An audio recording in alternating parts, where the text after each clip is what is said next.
How many of you, beyond the noise of mainstream media and social chatter about Dubai, have actually paid attention to what's happening with Blackrock?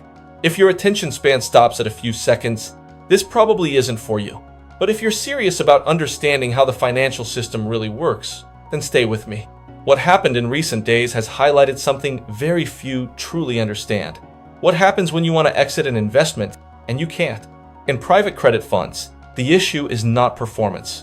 It's structure. When capital is allocated into illiquid assets, investor freedom becomes conditional. Everything feels smooth as long as flows are stable. But when multiple investors decide to exit at the same time, reality surfaces.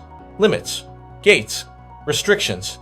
And that's the exact moment you finally understand what you were invested in. 2 years ago, we started analyzing these structural weaknesses across funds and ETFs.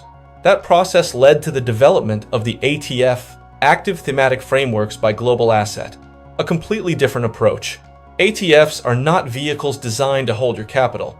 They are operational frameworks built on liquid, tradable markets, which leads to a very concrete outcome. Your capital remains accessible, always.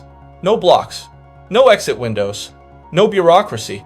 You don't need permission to access your own capital because control was never handed over. And this is where the real difference lies. This is not just about performance. It's about operational freedom. In an industry where liquidity is often taken for granted until it's actually needed, Global Assets ATFs introduce a model that is transparent, direct, and immediately actionable.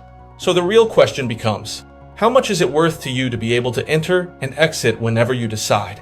If you want to understand how this model works in practice and why a growing number of investors are moving in this direction, take a deeper look on ActiveATF.com, because today more than ever, it's not just about where you invest.